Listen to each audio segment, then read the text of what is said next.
Hello दोस्तों, mystery and history में आपका एक बार फिर से स्वागत है। दोस्तों, आज हम बात कर रहे हैं एक ऐसे अजीबोगरीब और अनोखे कब्रिस्तान के बारे में जहां 500 सालों से करीब 8000 शवों को ममी बनाकर रखा गया है, जिसे कैपुचिन कैटाकॉम्ब के नाम से भी जाना जाता है। यह कब्रिस्तान इटली के सिसिली शहर की राजधानी पलेर्मो में स्थित है। इस कब्रिस्तान में शवों को सजाकर इस प्रकार से रखा गया है जैसे मानो वह कोई सजाने की वस्तु हो। यहाँ पर ज़्यादातर शवों को दीवारों पर लटका कर रखा गया है, लेकिन कुछ शव ऐसे भी हैं जिन्हें ताबूतों में बंद करके रखा गया है। दोस्तों, आज की इस वीडियो में हम आपसे इसी कब्रिस्तान के रहस्यों, तथ्यों और इसके इतिहास के बारे में बात करेंगे। तो दोस्तों, चलिए शुरू करते हैं। कैटाकॉम्ब का हिंदी में अर्थ होता है अंडरग्राउंड कब्रिस्तान। इस तरह के कब्रिस्तान रोम शहर के प्राचीन समय में बहुतायत में पाए जाते थे, लेकिन कैपुचिन कैटाकॉम्ब बाकी सभी कब्रिस्तानों से बिल्कुल अलग है, क्योंकि यहाँ शवों को दफनाने की बजाय उन्हें ममी बनाकर रखा गया है। ये कब्रिस्तान अंदर से बिल्कुल किसी म्यूज़ियम की तरह दिखाई देता है। इस कब्रिस्तान में शवों को रखने के लिए अलग अलग सेक्शंस बनाए गए हैं, जैसे कि पुरुषों का, महिलाओं का, बच्चों का, संतों का इत्यादि। इस कब्रिस्तान में सबसे पहली ममी सन 1599 में बनाई गई थी, जो कि ब्रदर सिल्वेस्ट्रो की थी।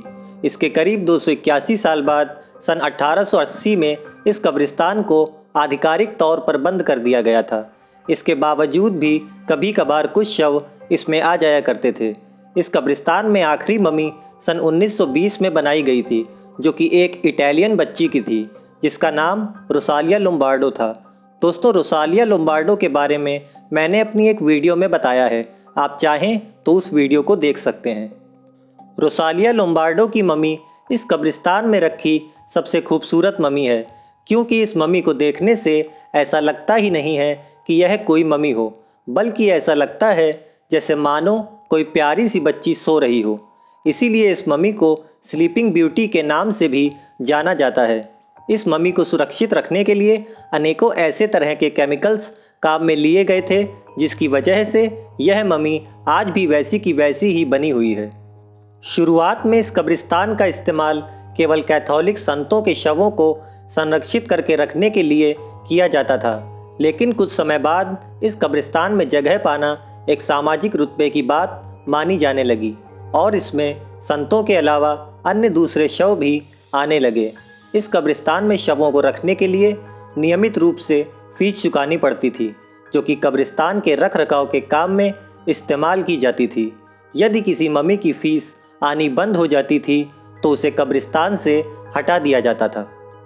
अब कैपुचिन कैटाकॉम्ब को टूरिस्टों के लिए खोल दिया गया है। आज के दौर में यह इटली का एक प्रमुख आकर्षण का केंद्र बन चुका है। यह कब्रिस्तान जितना ज़्यादा डरावना है, उससे कई ज़्यादा डरावना इस कब्रिस्तान तक पहुंचने का रास्ता है, जो कि कई अंधेरी संकरी गलियों से होकर गुजरता है, जिनकी दीवारों पर भी ममी लटकी हुई हैं। इसीलिए यदि आप यहां जाने की सोच रहे हैं तो एक बार ज़रूर सोच लें, क्योंकि कहा जाता है कि यह जगह कमज़ोर दिल वाले इंसानों के लिए बिल्कुल भी नहीं है। दोस्तों, आपका इस कब्रिस्तान के बारे में क्या मत है? आप अपने विचार हमें कमेंट्स के माध्यम से ज़रूर शेयर करें। अगर आपको यह वीडियो अच्छा लगा हो तो इस वीडियो को लाइक करें और हमारे चैनल को सब्सक्राइब करें, और साथ ही साथ बेल आइकन को दबाना बिल्कुल ना भूलें, ताकि आपको हमारी सभी लेटेस्ट वीडियोस की नोटिफिकेशन समय से मिलती रहे। दोस्तों, आज की इस वीडियो में बस इतना ही। आपसे बहुत जल्द मिलेंगे कुछ नए और इंटरेस्टिंग टॉपिक्स के साथ। तब तक के लिए अलविदा।